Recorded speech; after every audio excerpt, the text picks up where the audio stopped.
아멘, 아멘. 이 시간 우리 찬양대 찬양으로 하나님께 영광 드리겠습니다.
지키시는 하나님께 우리 모두 함께 박수로 영광 올려드리겠습니다.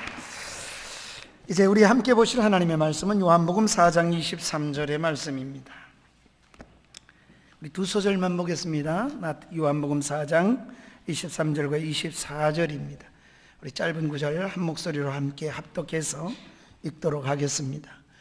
우리 23절 읽습니다. 아버지께 참되게 예배하는 자들은 영과 진리로 예배할 때가 오나니 곧 이때라. 아버지께서는 자기에게 이렇게 예배하는 자들을 찾으시느니라. 하나님은 영이시니 예배하는 자가 영과 진리로 예배할지니라. 아멘. 아멘. 우리 성가대를 보니까 딱 반타작이 조금 안 돼요. 코로나 이후에 우리 이렇게 절반도 못 앉게 됐는데 1, 2부 다 성가대가 회복되는 은혜가 있기를 소망했습니다.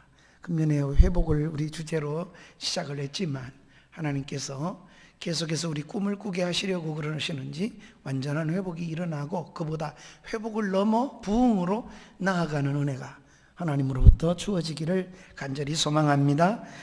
오케스트라도 우리 아직 못 썼지만은 다 회복되기를 바랍니다.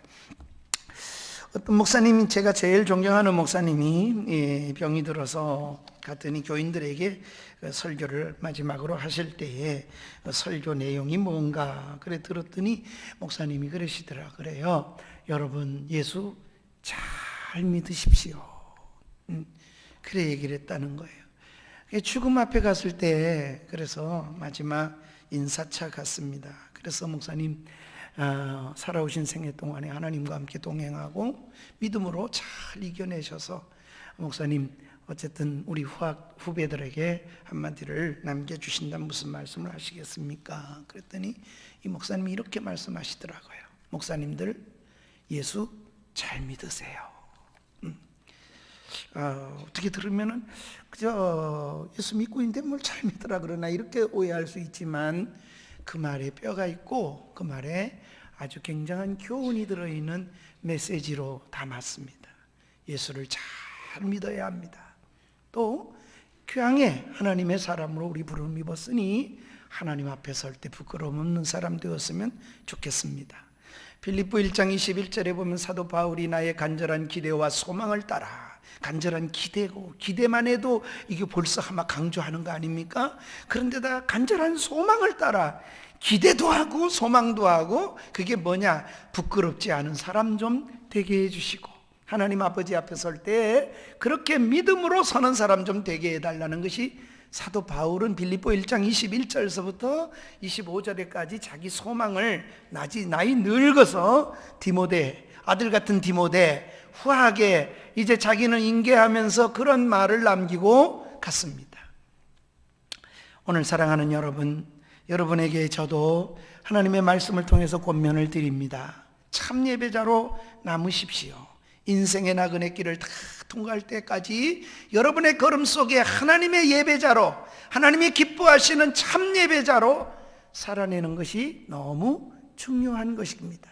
그것이 축복받는 길이고, 그것이 오늘 성경 말씀에 빌리면 하나님이 찾으시는 자, 하나님이 찾으시는 자라고 말씀하시고 계시기 때문입니다.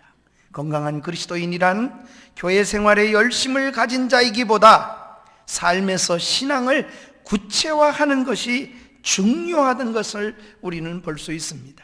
성경 전체의 맥락이, 계시록까지의 모든 것은 다 예배로 설명을 할 수도 있습니다.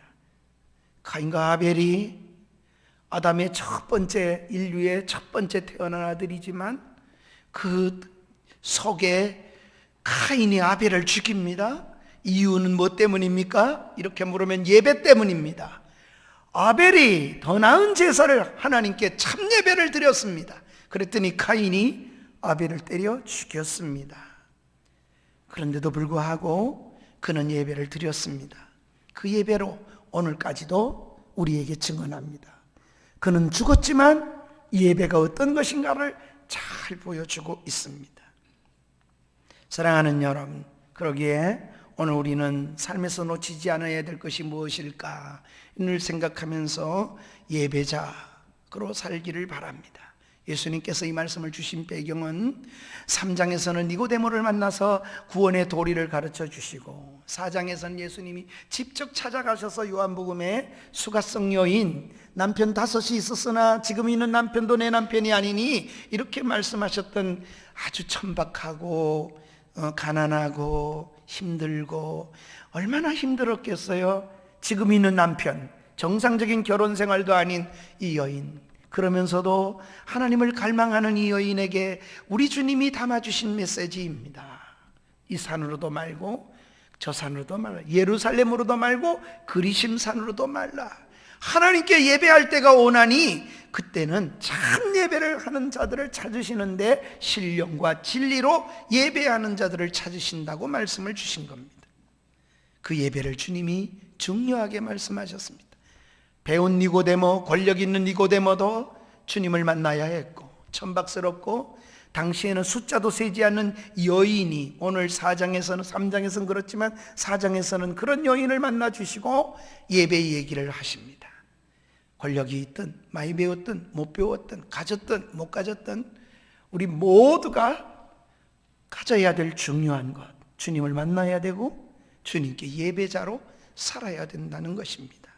하나님을 찾으시는 자, 오늘 예배자라는 사실을 생각해 보면서 우리 일생이 하나님 앞에 예배자로 살아가는 그런 은혜가 있기를 바랍니다.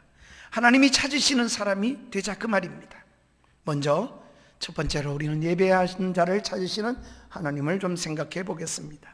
아담 이후의 모든 인간은 예배를 잘 드린 자와 예배를 드리지 못하는, 그렇지 못한 자로 성경은 나누어 놓습니다.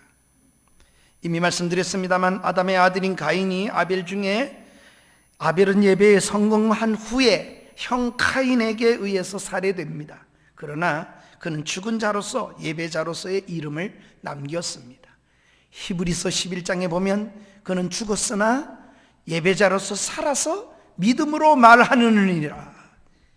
죽은 것이 아니라 그의 걸음이 참 예배였다는 것을 믿음으로 지금 2000년이 아니라 4000년이 아니라 6000년이 지난 지금도 우리에게 이렇게 말씀하고 있다는 겁니다. 그리고 아벨 대신에 하나님께서는 창세기 4장에 보면 한 아들을 주십니다. 그가 셋이라 그럽니다. 그 아들 셋의 후손이 여호와의 이름을 불렀더라. 무슨 말인가 하면 예배자로 살았더라, 그런 말입니다.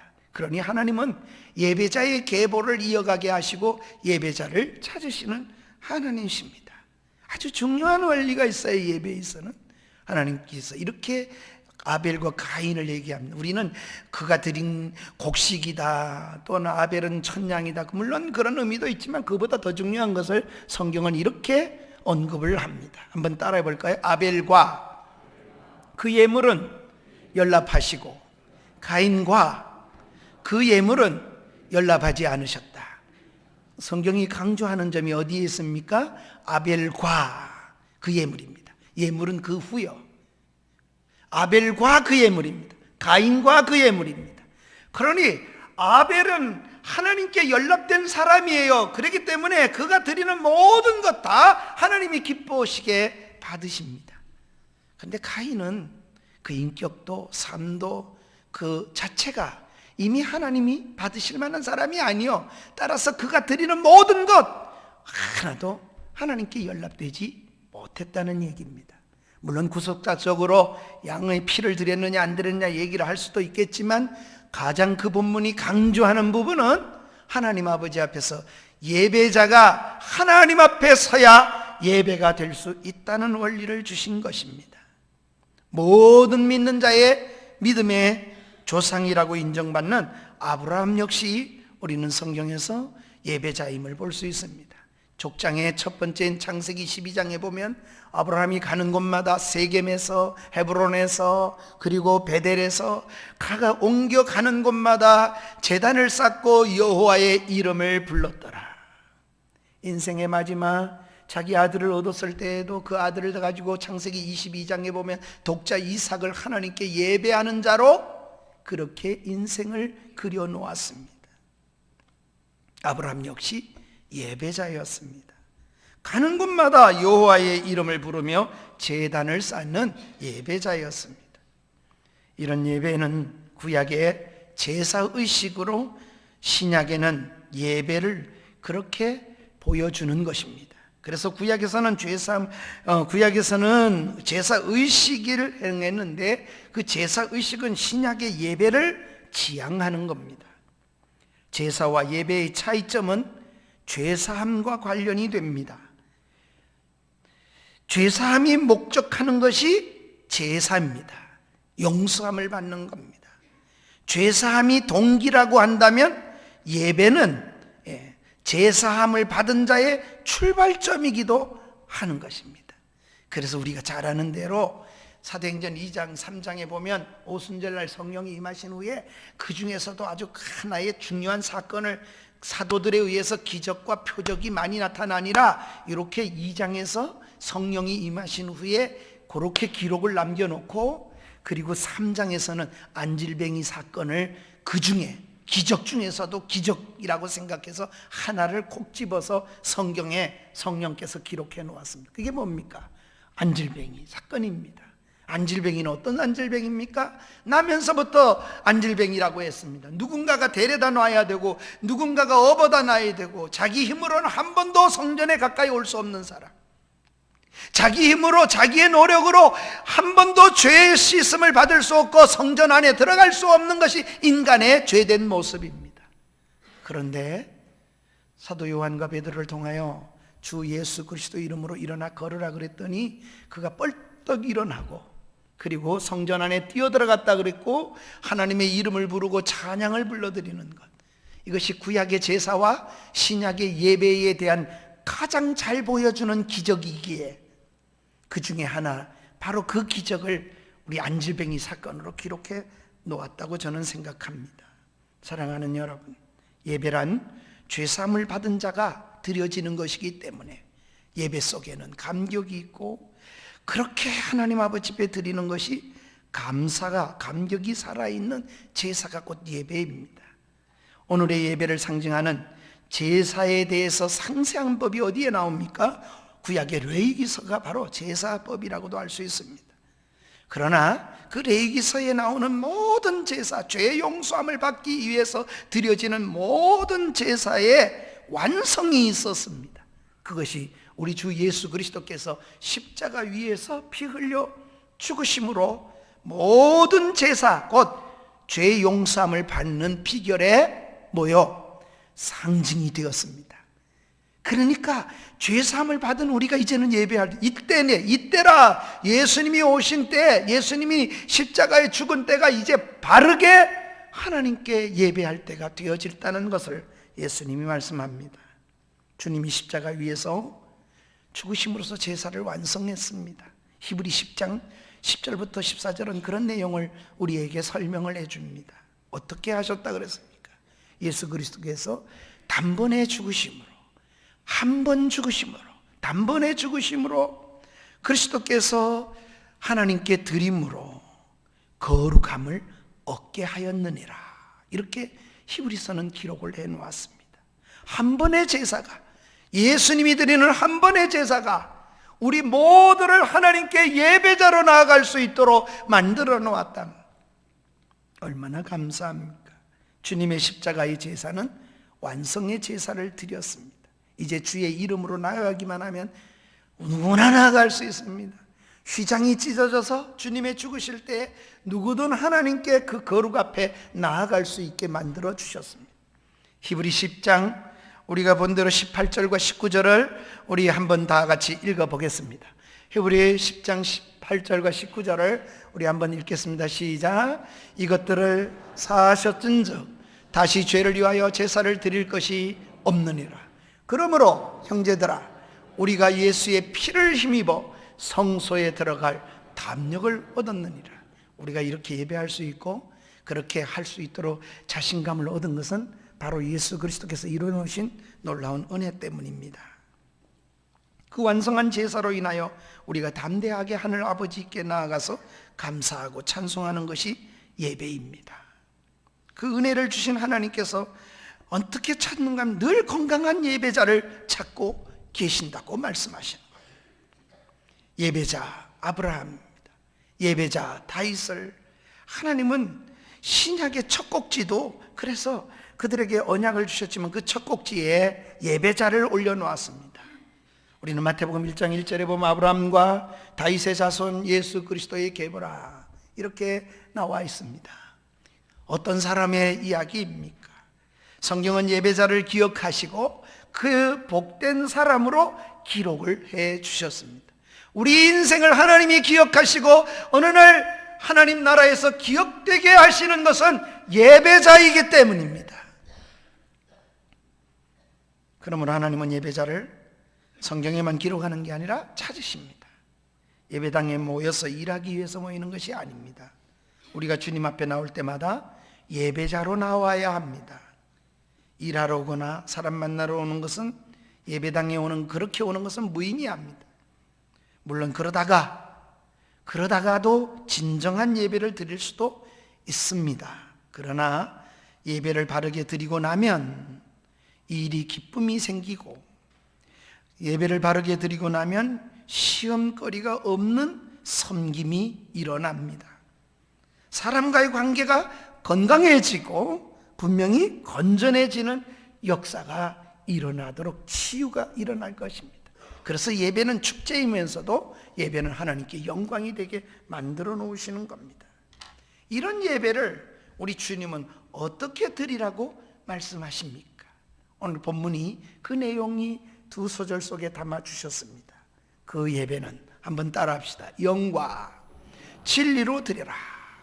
영과 진리로 드려지는 예배여야 한다고 말씀하십니다. 이것은 예배의 중요한 원리입니다. 예배에 이게 빠지면 예배가 아니라고도 말씀하시는 것 같습니다. 22절과 23절과 24절이 그 내용을 우리에게 말씀을 합니다. 예배를 온전하게 하시는 주는 이렇게 말합니다. 참 예배, 참된 예배를 드릴 때가 오나니 곧 이때라. 예수님 오신 이후에 성령, 예수님 보혜사라 그랬잖아요. 또 다른 보혜사를 보내준다니, 보혜사가 오신 이후 이때가 바로 바르게 예배할 수 있는 때가 왔다는 겁니다. 어떻게 예배하라고 합니까? 영과 진리로. 24절에도 하나님은 영이시니 예배하는 자가 영과 진리로 예배할지니라. 영과 진리로 예배하라고 말씀하십니다. 오늘 본문이 그것입니다. 예배자를 찾으시는 이는 아무런 예배나 받으시는 것이 아닙니다. 영과 진리의 예배를 받으십니다. 영과 진리의 예배란 영과 이런 말은 영적인 자세로 드리는 예배, 성령으로 드리는 예배 또는 우리의 영으로 드리는 예배 다 해석이 가능한 말이라고 생각됩니다. 어쨌든 이 영과 진리의 예배로 이 말은 형식만 가지고 예배를 드리는 것은 받으시는 게 아니라는 겁니다. 구약의 제사는 형식이 너무 중요했습니다.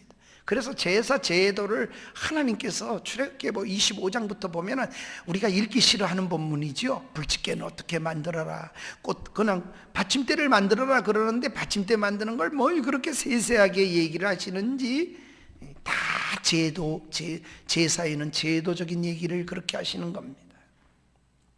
그래서 구약의 제사는 형식이 매우 중요하지만 신약에 강조하는 예배는 신령입니다. 신령한 예배. 성령께서 우리 예배를 주관하시고 그 예배를 드리는 것은 신령으로 드리는 거라는 겁니다. 우리가 하나님과 영적 관계를 든든히 해야, 다시 말하면 영적 관계가 분명해야 하나님께서 예배를 받아주시는 겁니다. 구약이 제도였지만 구약도 그 근본을 들어가 보면 그렇습니다. 예배와 진리를 든든하게 하는 그 역사가 있어야겠습니다. 진리야 든든한 기둥입니다. 진리를 빠진 예배는 참 예배가 아닙니다. 그래서 가짜 예배에는 진리가 없습니다. 참 예배는 그 삶이 그래서 변화를 가져오고, 그렇게 오늘 예배 드리는 거 언젠가 이렇게 기억나십니까? 우리의 예배는 오늘 드리는 주일 예배에 나가셔서 월요일부터 여러분 예배가 시작됩니다. 오늘은 드리는 것이고 내일부터 참 예배가 시작된다고 표현을 언젠가 주보 밑에다가 제가 늘 달아놨습니다. 그냥 볼로 지나가셨는지는 모르지만 어떤 예배여야 하는가, 이런 말입니다. 세 번째 우리가 생각해야 될 것인데, 삶에서의, 삶으로서의 예배자가 되어야 한다는 겁니다. 가인과 그 예물은 연락하지 않으셨습니다. 아벨이 연락되니까 그가 드리는 그 어떤 것도 하나님께서 연락을 하셨습니다. 물론 맞습니다. 피 없는 제사, 아니요. 그렇지만도 피 없는 제사도 있습니다. 레위기에 보면 소제를 드리고 요제를 드릴 때는 곡식을 가지고 드립니다. 그런 걸 봐가지고는 하나님께서 피 없기 때문에 안 받았다고도 할 수 있지만 그렇지 않을 수도 있어요. 가인이 연락되지 않으니 그의 제사가 연락되지 않은 것입니다. 제사를 하든지 예배를 하든지 중요한 것은 그의 합당한 삶이 진리와 영으로 드리는 그 감격이 있어야 합니다. 구약 제사에서도 신약 예배에서도 바로 삶이 뒤따르지 못하면 아무런 소양이 없습니다. 예배를 통해서, 한번 따라합시다. 예배를 통해서 하나님을 닮아가도록 그렇게 만들어 가신다. 아멘. 그런데 교회 오면 올수록 쌈박질 더 잘하고, 교회가 오늘날 한국교회는 왜 그렇게 싸움이 많은지 모르겠어요. 참 총회 25년 동안에 제가 근데 이런 일화가 나와서 너무 가슴이 아팠어요. 서초동의 민사 25부는 대한예수교 장로회 합동측 때문에 먹고 산다. 변호사들이 먹고 산다. 얼마나 전국교회에 싸우는 일들이 많은지 총회로 올라와 가지고 거의 법정으로 가니까 그런 일화가 생겨버렸습니다. 하나님의 은혜 생각해 보세요. 저는 은퇴를 앞서서 기쁜 선물을 주셨습니다. 오정호 목사님이 우리가 부총회장이 됐다는 그런 기쁨은 아닙니다. 오정호 목사님은 돈을 안 썼습니다. 물론 우리 지금 총회장님도 조금은 썼습니다. 다른 사람보다는 덜 쓴 저 때문에 그렇게 됐긴 했지만, 이번에는 오정호 목사님은 정말 총회장 되기 위해서 돈을 쓰지 않았습니다. 그리고 그 모든 것을 총회를 위해서 또는 시골교회를 위해서, 연약한 교회들을 위해서 섬기겠다고 분명히 약속했으니 저는 그 약속을 동기면서도 또 그렇게 하리라고 생각합니다. 옥하는 목사님의 정신과 믿음의 걸음을 그대로 저는 구현해 내리라고 생각합니다. 나는 이번 총회에 들어가는 순간까지 어떤 목사님이 저를 툭 치면서, 기자도 나한테 와서 목사님 수고하셨고 애쓰셨고 그러니까 안 되더라도 낙심하지 마세요. 그런데 저는 웃음이 나왔습니다. 그러니까 그 순간까지도 안 된다고 다 생각을 했어요. 그런데 역대에 이 수년, 한 5, 6년 가까이에 그렇게 표차가 많이 나게 당선시키는 것은 몰랐습니다. 하나님이 하셨어요. 그러니 하나님이 그렇게 우리 총회는 새로운 하나를 돈으로 안 된다는 것도 있구나 하는 걸 경험하게 하신 거라고 생각해요. 이것은 하나님이 내게 은퇴의 선물이라고도 생각해 보았습니다. 사랑하는 여러분, 삶으로의 예배, 그건 너무 중요합니다. 이스라엘의 제사를 하나님이 받지 않으시고 이스라엘의 제사를 결국 드려도 멸망하게 되는 불행한 일이 벌어졌습니다. 하나님이 이렇게 말씀하십니다. 천천의 기름과 수만의 양과 기름이 나를 기쁘게 하겠느냐. 이스라엘이 이렇게 생각한 겁니다. 하나님 앞에 제사 많이 드리고 돈 많이 드리고 하나님께 많이 드리기만 하면 하나님은 기뻐할 거야. 그래서 하나님께 천천의 만만의 기름과 수양과 소의 제사를 드렸습니다. 하나님은 그걸 받지 않으신다고 하신 겁니다. 구약의 제사에서도 신약의 예배에서도 바로 삶이 뒤따르지 못하면 아무 소용이 없습니다. 그래서 이스라엘의 제사를 하나님께서 그렇게 드려도 받지 않으시고 결국은 불행한 일이 벌어진 것입니다. 껍데기만의 예배, 삶이 뒷받침이 되지 않는 예배는 결국 무효입니다. 앞에서 언급한 가인의 실패한 예배가 아주 시작점에서 성경의 시작점에서 우리에게 말씀을 합니다. 성경의 마지막은 계시록인데 계시록의 끝도 하나님께 예배로 계시록 성경이 끝납니다. 바른 예배자라면 일상의 삶도 예배자로 이어져 가야 합니다. 로마서 12장 1절과 2절이 그 내용을 설명합니다. 우리가 영적으로 드려야 할 영으로 드리는 예배가 무엇인지를 사도는 로마 교회들에게 구체적으로 설명했는데 1, 2절을 우리 한번 같이 천천히 읽겠습니다. 시작. 그러므로 형제들아, 내가 하나님의 모든 자비하심으로 너희를 권하노니 너희 몸을 하나님이 기뻐하시는 거룩한 산 제물로 드리라. 이는 너희가 드릴 영적 예배니라.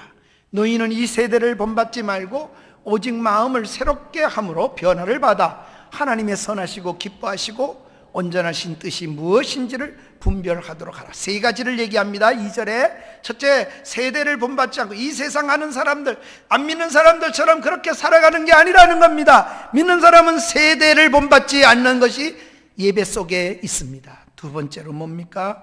이 세대를 본받지 않는 게 아니라 마음을 성령을 통해서 마음을 새롭게 하셔서 하나님 앞에서 변화를 받는 거예요. 예배 속에 하나님이 반드시 그렇게 살아서는 안 돼. 뭔가 감격과 내가 아는 지식이 30cm 이동이 일어나 가슴 속에서 정말 그렇게 살아서는 내가 죽겠구나. 이런 뜨거운 감격이 그 속에서 일어나는 겁니다. 예배를 통해서 하나님이 만나 주시기 때문에. 그래서 어떻게 한다고요? 하나님이 기뻐하시고 하나님이 온전하게 하신 뜻이 무엇인가를 분별하도록 하게 하는 그런 역사를 이루게 한다는 겁니다. 세상을 따라가지 않고 예배한 자로서 세상과 다른 가치를 드러내는 몸의 예배가 필요한 것입니다. 어떻게 해야 될까요? 구체적인 신뢰를 한번 좀 성경에서 찾아보도록 하겠습니다. 구체적인 예배로서 우리 예수님을 믿는 우리들이지만 성경이 기록하던 당시에는 구체적으로 종도 있고 상전도 많았습니다. 어떻게 종으로서 하나님 앞에 예배하고 상전으로서는 어떻게 예배하고, 오늘 바꾸면 이런 말입니다. 어떤 직업을 우리 하는 기업주가 있고 그 밑에 일하는 노동자들이 있겠지요. 먼저 노동자들의 이야기입니다. 종들의 이야기입니다. 구체적인 예배로서 일터의 자세, 어떤 자세로 일을 해야 되는가를 깨우치는 말씀입니다. 에베소서 6장 5절로 7절을 먼저 한번 읽어보겠습니다. 종들아, 두려워하고 떨으라. 어떻게 떨고 두려워하라? 성실한 마음으로 육체의 상전에게 순종하도록 그렇게 떨으라는 거예요. 왜 그렇게 떠냐? 6절입니다. 다 같이 읽겠습니다. 시작. 눈가림을 하여 사람을 기쁘게 하는 자처럼 하지 말고, 누구의 종처럼? 사람의 종이 아니고 그리스도의 종들처럼 마음으로 하나님의 뜻을 행하고, 그리고 어떻게 해요? 기쁜 마음으로 섬기기를 주께 하듯 하고, 사람들에게 하듯 하지 마라. 주인을 어떤 눈으로 보는가 하면 상전을, 하늘의 상전이 있는 걸 생각하면서 그렇게 일을 하라는 거예요. 이것이 기독교가 가지고 있는 직업관이고 하나님 아버지 앞에 우리가 가진 원리입니다. 이 일을 할 수 있는 게 감사하고 그렇게 해야 된다는 겁니다. 이런 가르침이 일상에서, 일터에서 드려지는 예배라는 겁니다. 우리 공동체에서는 하나님을 만나고 그 하나님 때문에 감격하고, 그리고 우리 일터에서 하나님을 예배하는 일이 일어나야 된다는 겁니다. 그런데 우리는 예배당에 예배를 드리고 끝, 하나님께 찬송 드렸고 기도했으니 끝, 이런 예배가 아니에요. 그래서 우리 공동체가 모여서 예배의 시작이 되는 겁니다. 한 주일 내내 하나님께 그 예배를 가지고 올라와서, 하나님 일주일 동안도 하나님 앞에 이렇게 살아오려고 못 산 건 용서해 주시고 이렇게 예배합니다. 하나님 그 예배를 받으시는 거예요. 그러니 예배를 통해서 계속해서 하나님을 닮아간다니까요. 하나님의 사람이 되어져 간다니까요. 그러면 상전들은 당연히 받아야 되니까, 상전들은 멋대로 해도 됩니까? 오늘 같으면 기업주는 마음대로 해도 됩니까? 아닙니다. 상전들에게 주시는 말씀이 있습니다. 에베소서 6장 9절 말씀입니다.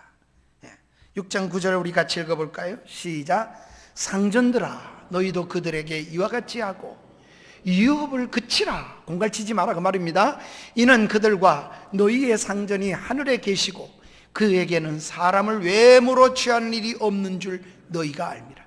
하나님이 상전이시래요. 그걸 생각하고 떼먹지 말고 공갈치지 말고 위협하지 말고 돈 많다고 큰소리 치지 말고 내가 좀 더 배웠다고 무시하지 말고 그렇게 살으라는 겁니다. 위에 상전이 계시는데 하나님이 계시는데 그 하나님은 너는 외모 보고 지금 없는 거 보고 못 배운 거 보고 못생긴 거 보고 넌 그렇게 마구 무시하지만 하나님은 그 겉껍데기 외모를 보는 게 아니고 그 중심을 하나님은 보시는 분이 계신다는 겁니다. 그러니까 그렇게 살지 말라. 하나님 아버지 앞에 그렇게 살으라는 겁니다. 그러니 일터에서 윗사람과 아랫사람을 대할 때의 자세입니다. 하늘의 상전을 생각하면서 아랫사람을 잘 돌보라는 겁니다. 그런 것이 예배자로서의 모습이고 삶입니다. 언젠가 이것이 뭐 이런 제목의 다큐가 있는 걸 보았습니다. 그런데 막 찾아가다가 아이고 목사로서 너무 하나님 앞에 죄했습니다. 부산에서 일어난 일을 이렇게 TV에서 다큐를 만들었는데 마지막 그 기자가 그걸 아마 그래서는 안 될 사람이라 그렇긴 하지만 너무 기독교를 포함하는 줄 돈을 다 떼먹고 그런데도 기업주는 떵떵거리고 잘 사는데 거기에 아무개 교회 뭐 이렇게 배 붙인 거 있잖아요. 그걸 크게 비춰주는 거예요. 그 교회의 장로님이라는 거예요.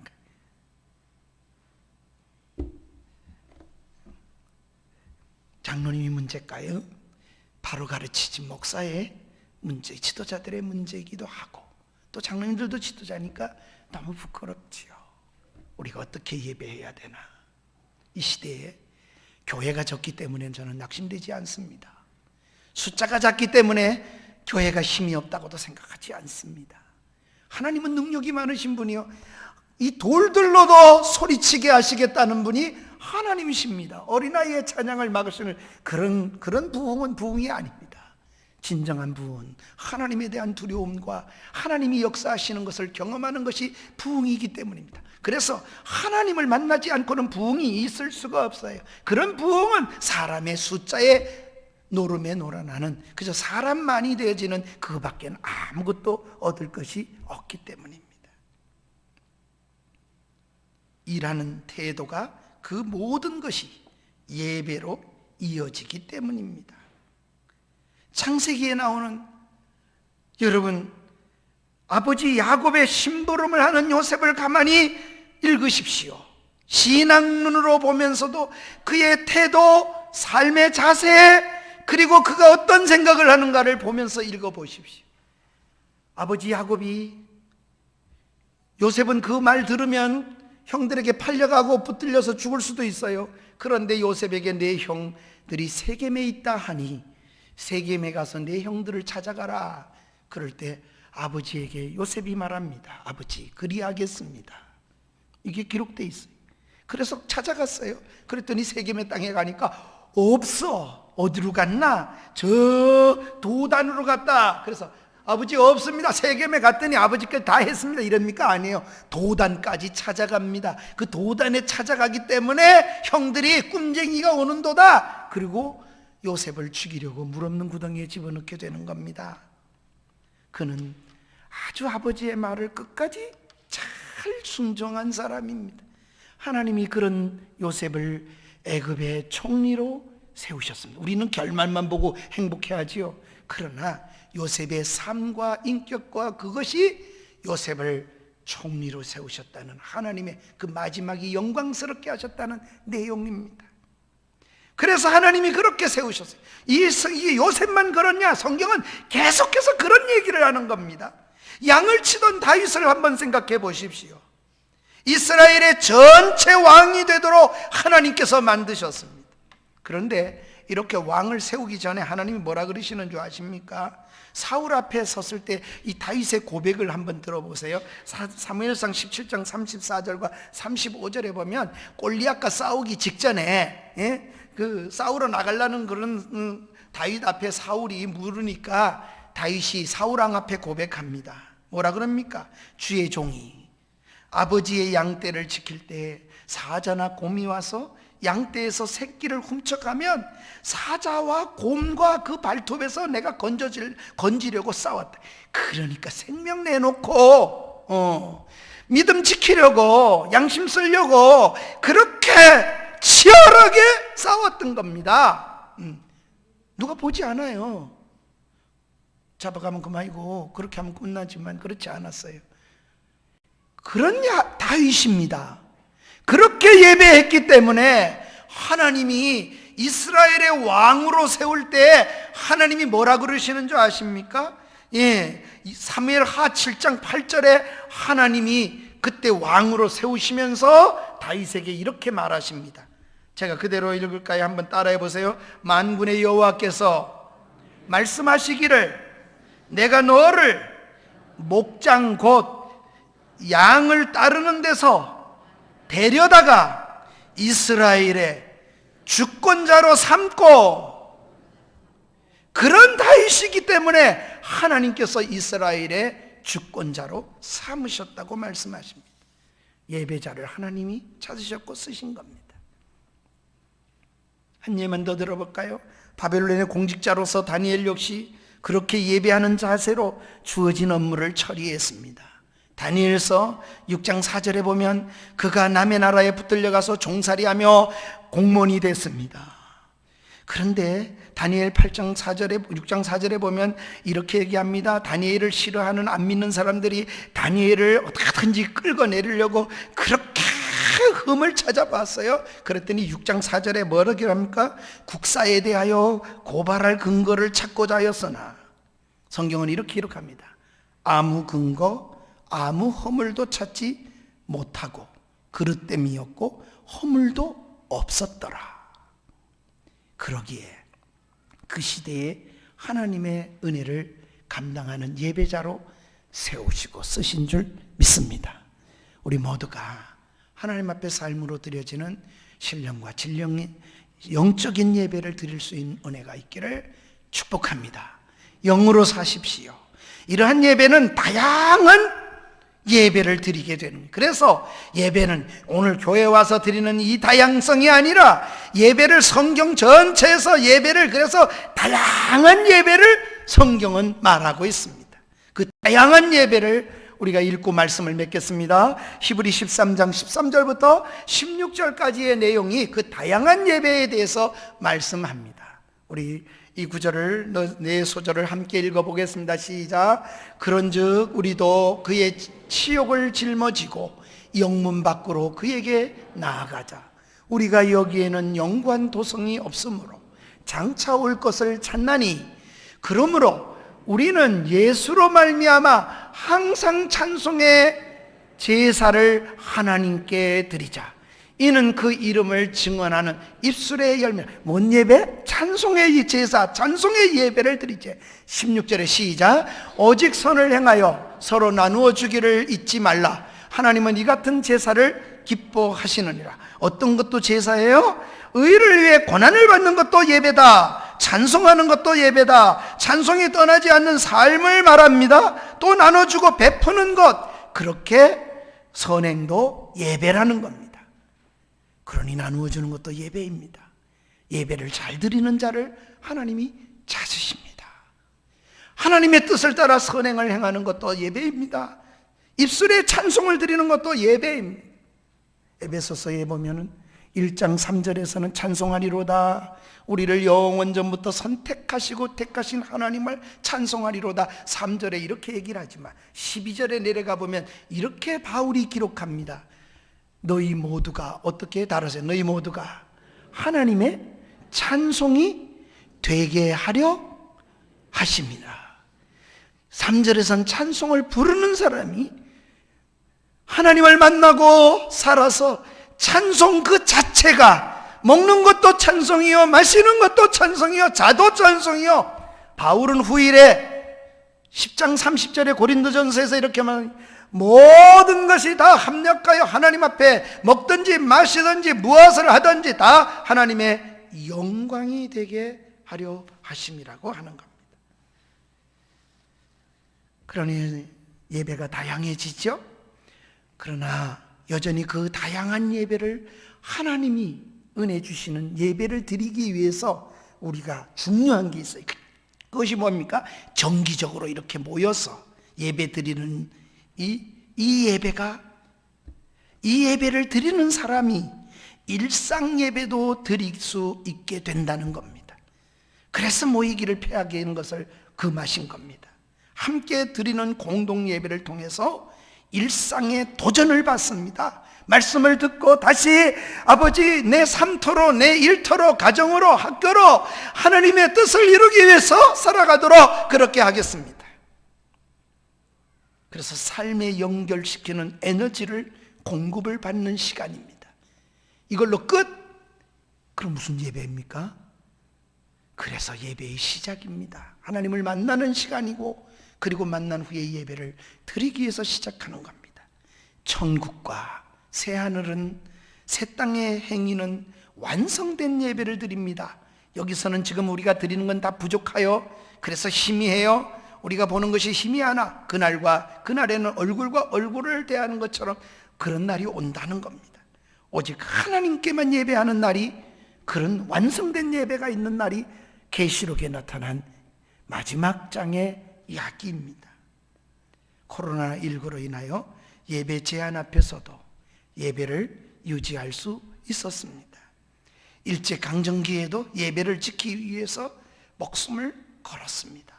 신사참배의 예배를 회방하는 것이었지만 우리의 선진들은 예배를 위해서 목숨을 버렸고, 주기철 목사님도 못판 위를 걷기도 했고, 고춧가루를 먹기도 했고, 손톱 밑을 찔리는 그 일제 경찰의 아주 잔인한 속에서도 인도로 지짐을 받으면서도, 제가 고등학교 때 나간 교회는 바로 등이 하나도 깨끗하지 않은 목사님, 왜? 인두로 가지고 얼마나 찢었는지 이북에 계수사 내려오셨는 일제시대를 겪었기 때문에 그러신 분이, 예배 하나 드리기 위해서 그 모든 순환과 고난을 우리 선배들이 지켰습니다. 그 생명을 건 우리 선배들이 그 예배를 우리에게 이어주었습니다. 이제 우리의 삶 속에서 끊어지지 않기를 바랍니다. 우리의 삶 속에서 하나님, 이 남부전원교회를 통하여 목사는 가더라도 또 목사님이 올 수 있어요. 우리 생애 속에 언제나 인간은 만나고 헤어지면 계속될 것입니다.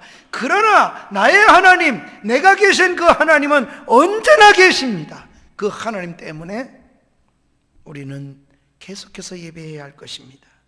이제 우리에게서 끊어지지 말아야 합니다. 우리가 이어주어야 합니다. 우리 자녀에게 예배가 끊기는 것은 하늘과 연결의 줄이 끊이는 것이고 축복의 통로가 막히는 것인 줄 알고 그렇게 인식하고 무겁게 여기는 그런 삶을 우리 모두가 살아갈 수 있기를 축복합니다. 이제 우리는 모두 사명이 있습니다. 예배를 통하여 파송을 맨날 받는 겁니다.